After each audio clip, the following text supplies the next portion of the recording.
لله رب العالمين والصلاة والسلام على سيد الأنبياء والمرسلين أما بعد أعوذ بالله من الشيطان الرجيم بسم الله الرحمن الرحيم اقرأ باسم ربك الذي خلق خلق الإنسان من علق اقرأ ربك الأكرم الذي علم بالقلم علم الإنسان ما لم يعلم. یہ سورہ علق ہے، مکی سورت ہے. اللہ رب العالمین نے فرمایا اقرأ باسم ربک الذی خلق، پڑھ اپنے رب کے نام سے جس نے پیدا کیا. یہ سب سے پہلی وحی ہے جو نبی کریم صلی اللہ علیہ وسلم پر اس وقت آئی جب آپ صلی اللہ علیہ وسلم غار حرا میں مصروف عبادت تھے. فرشتے نے آ کر کہا پڑھ. آپ صلی اللہ علیہ وسلم نے فرمایا میں تو پڑھا ہوا نہیں ہوں. فرشتے نے آپ کو پکڑ کر زور سے کھینچا اور کہا پڑھ. آپ صلی اللہ علیہ وسلم نے پھر وہی جواب دیا میں پڑھا ہوا نہیں ہوں. اس طرح 3 مرتبہ اس نے آپ کو کھینچا، یعنی فرشتے نے. تفصیل کے لیے صحیح بخاری صحیح مسلم وغیرہ میں یہ پوری روایت موجود ہے. تو اقرا جو ہے یہ اللہ رب العالمین نے اللہ کے رسول صلی اللہ علیہ وسلم پر یہ پہلی وحی نازل فرمائی قرآن کی اور کہا کہ اقرا، پڑھ اپنے رب کے نام سے جس نے پیدا کیا. خلق الانسان من علق، جس نے انسان کو خون کے لوتھڑے سے پیدا کیا. مخلوقات میں سے بطور خاص انسان کی پیدائش کا اللہ نے ذکر فرمایا جس سے اس کا شرف واضح ہے. یعنی بہت ساری مخلوقات اللہ نے پیدا کی لیکن سب سے زیادہ شرف کی بات ہے کہ انسان کا ذکر اللہ تعالیٰ نے کیا. اقرأ وربک الاکرم، تو پڑھتا رہ تیرا رب بڑے کرم والا ہے. یہ بطور تاکید پھر فرمایا اور اس میں بڑے بلیغ انداز سے اس اعتذار کا بھی اظہار فرما دیا جو آپ صلی اللہ علیہ وسلم نے فرمایا ہے، پیش کیا کہ میں تو قاری ہی نہیں ہوں، میں کیسے پڑھوں. اللہ نے فرمایا اللہ بہت کرم والا ہے، پڑھ. یعنی انسانوں کی کوتاہیوں سے درگزر کرنا اس کا وصف خاص ہے. تو پڑھ، اللہ کا کرم تیرے ساتھ خاص ہے. الذی علم بالقلم، جس نے قلم کے ذریعے سے علم سکھایا. قلم کے ذریعے سے سکھایا، کیا سکھایا؟ علم سکھایا. قلم کے معنی ہے قطع کرنا، تراشنا. قلم بھی پہلے زمانے میں تراش کر کے بنایا جاتا تھا. چھیل چھیل کر کے بچے جو ہے لاتے تھے اور تراشتے تھے اور پھر اس سے لکھتے تھے. آج کل ریڈی میڈ قلمیں آپ کے سامنے ہیں اور اسے بچے لکھتے ہیں. اس لیے آلے کتابت کو قلم سے تعبیر کیا گیا. لکھنے والی جو چیز ہے آلہ ہے اس کو کیا کہتے ہیں؟ قلم. اور کچھ علم تو انسان کے ذہن میں ہوتا ہے، کچھ کا اظہار زبان کے ذریعے سے ہوتا ہے اور کچھ انسان قلم سے کاغذ پر لکھتا ہے. یعنی کچھ ذہن میں، کچھ زبان پر اور کچھ قلم سے لکھتا ہے. ذہن اور حافظہ میں جو ہوتا ہے وہ انسان کے ساتھ ہی چلا جاتا ہے.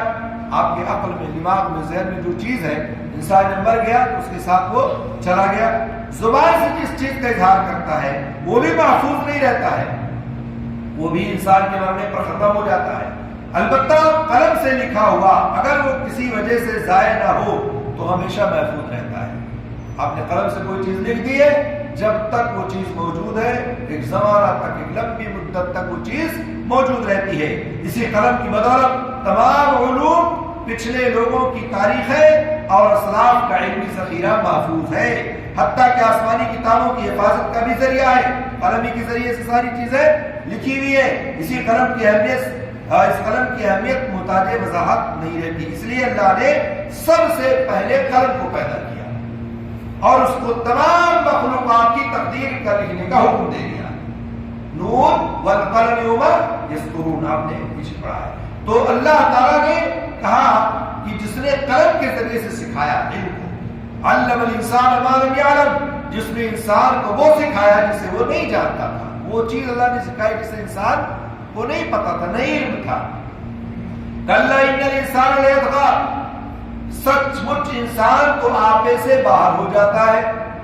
اور رآہ استغنی، اس لیے کہ وہ اپنے آپ کو بے پرواہ سمجھتا ہے. کیوں باہر ہو جاتا آپے سے؟ اس لیے کہ اپنے آپ کو بے پرواہ سمجھتا ہے. ان الی ربک الرجعا، یقیناً لوٹنا تیرے رب ہی کی طرف ہے، لوٹنا اللہ ہی کی طرف ہے، تو بے پرواہی کس بات کی؟ اور کہا ارائیت الذی ینہا، بھلا سے اسے بھی تو نے دیکھا جو بندے کو روکتا ہے، عبدن اذا صلی، جب بھی وہ بندہ نماز ادا کرتا ہے۔ مفسرین کہتے ہیں کہ روکنے والے سے مراد کون ہے یہاں پر؟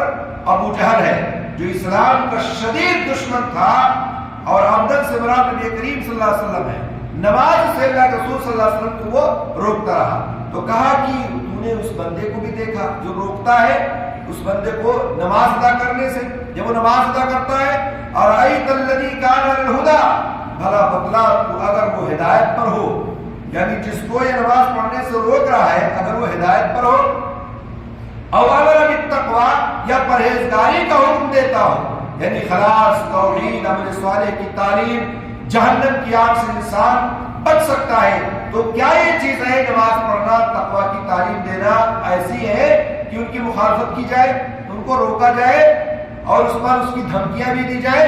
یہی اللہ کے رسول صلی اللہ علیہ وسلم کے ساتھ ہوتا تھا۔ یہ ابو جہل اور اس کے بہت سارے دیگر ساتھی اللہ کے رسول صلی اللہ علیہ وسلم کو نماز سے روکتے تھے، اور جو آپ دعوت دیتے تھے توحید کی اس پر روکتے تھے۔ تو اللہ تعالیٰ نے کہا کہ جو توحید کی دعوت دیتا ہو، پرہیزگاری کا حکم دیتا ہو، بھلا بتلاؤ کیا وہ غلط ہو سکتا ہے؟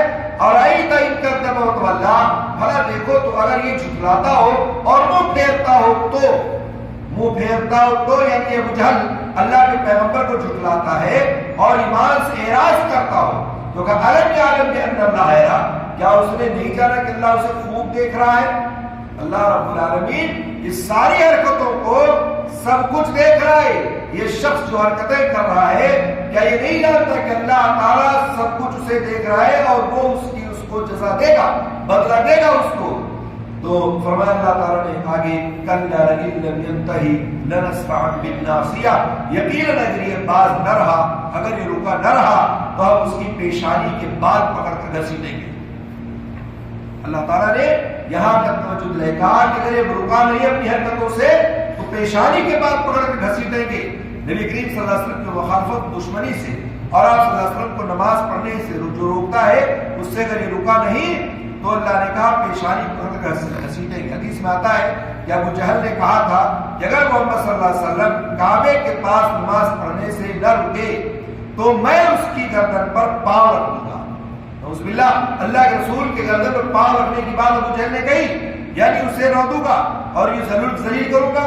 نبی کریم صلی اللہ علیہ وسلم کو یہ بات پہنچی تو آپ صلی اللہ علیہ وسلم نے فرمایا اگر وہ ایسا کرتا ہے تو فرشتے اسے پکڑ لیتے، ایسا فرشتے کبھی ہونے نہیں دیتے، یہ صحیح بخاری کی روایت۔ تو کہا اگر یہ باز نہ آیا تو اس کی پیشانی پکڑ کر بال پکڑ کر گھسیٹیں گے۔ ناصیۃ کاذبۃ خاطئہ، ایسی پیشانی جو جھوٹی خطا کار ہے، وہ پیشانی سچ نہیں ہے، وہ پیشانی جھوٹی ہے۔ پیشانی سے مراد یہاں وہ صفات بطور مجاز ہے، جھوٹی ہے، اپنی بات میں خطا کار ہے، اپنے عمل میں، فعل میں۔ فَلْيَدْعُ نَادِيَهُ، یہ اپنی مجلس والوں کو بلا لے۔ سرد الزبانیہ، ہم بھی دو سب کے قیادوں کو بلا لیں گے۔ یہ ابو جہل کو اللہ نے کہا جاؤ ٹھیک ہے، تو ہم نے جو ساتھیوں براتیوں جتنے ہیں تمہارے، ہم سایہ پلہ سب کو بلا لو، ہم بھی اپنے قیادوں کو بلا لیں گے۔ یہاں بھی حدیث میں آتا ہے کہ اللہ کے رسول صلی اللہ علیہ وسلم خانہ کعبہ کے پاس جو ہے نماز پڑھ رہے تھے، ابو جہل گزرا تو کہا اے محمد صلی اللہ علیہ وسلم، میں نے تجھے نماز پڑھنے سے منع نہیں کیا تھا، وہ ختم کیا، اور آپ صلی اللہ علیہ وسلم کو سخت آمیز دھمکی باتیں کہیں۔ آپ صلی اللہ علیہ وسلم نے کڑا جواب دیا اور کہنے لگا ہے محمد تو مجھے کس چیز سے ڈراتا ہے؟ اللہ کی قسم اس وادی میں سب سے زیادہ میرے حمایتی اور مجلس والے ہیں جس پر یہ آیت نازل ہوئی۔ حضرت ابن عباس فرماتے ہیں اگر وہ اپنی حمایتیوں کو بلاتا تو اسی وقت ملائکہ عذاب اسے پکڑ لیتے۔ اگر وہ ایسی حرکت کر بیٹھتا کہ اپنے ساتھیوں کو بلا لیتا تو اللہ تعالیٰ فرشتوں کو بھیج دیتا اور اسے پکڑ لیتے۔ اور صحیح مسلم کے الفاظ ہے کہ اس نے آگے بڑھ کر آپ صلی اللہ علیہ وسلم کی گردن پر پیر رکھنے کا ارادہ فرمایا، ایک دم الٹے پاؤں پیچھے ہٹا، ابو جہل ایک دم پیچھے ہٹا اور اپنے ہاتھوں سے اپنے بچاؤ کرنے لگا۔ اس سے کہا گیا کیا بات ہے؟ اس نے کہا کہ میرے اور محمد کے درمیان آگ کی خندق، ہولناک منظر اور بہت سارے پر ہیں. تو گویا کہ فرشتے بیچ میں آ گئے. یہ دوڑا تو تھا, چلا تو تھا کہ اللہ کے رسول کی گردن پر پیر رکھ دیں, لیکن اللہ تعالیٰ نے فرشتوں کو بھیجا, اور جب وہ دوڑا تو دیکھا آگ کی خندق ہے سامنے, دیکھا کہ ہولناک منظر ہے, بہت سارے پر ہیں. اللہ کے رسول صلی اللہ علیہ وسلم نے فرمایا اگر یہ میرے قریب ہوتا تو فرشتے اس کی بوٹی بوٹی نوچ لیتے. تو بھاگ کھڑا ہوا, بچ گیا.